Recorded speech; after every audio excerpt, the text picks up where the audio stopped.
Na Northern Regional Director ya one National Youth Authority so Mumuni Sulemana say university graduate animpo one water sharing ni nyina no braso wo musua de onfansa no nyuma nso nka ho bi na moa won one Adom Kasee etwaso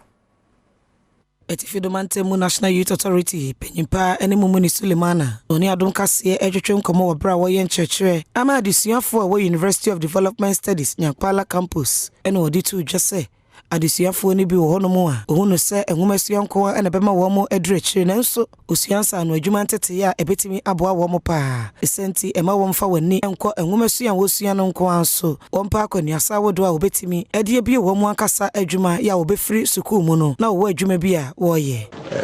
university education ena insan ho adwuma ye as an authority ya hu se enye se obia fana dwenko only university education se usua ade eno sa eno mom ewo mfaso esne nipa omo adwen akoye omo se this certificate enti ende no ye no omo ye ma omo kire nipa dodo more than 100 of them in some adwuma akọ see soap making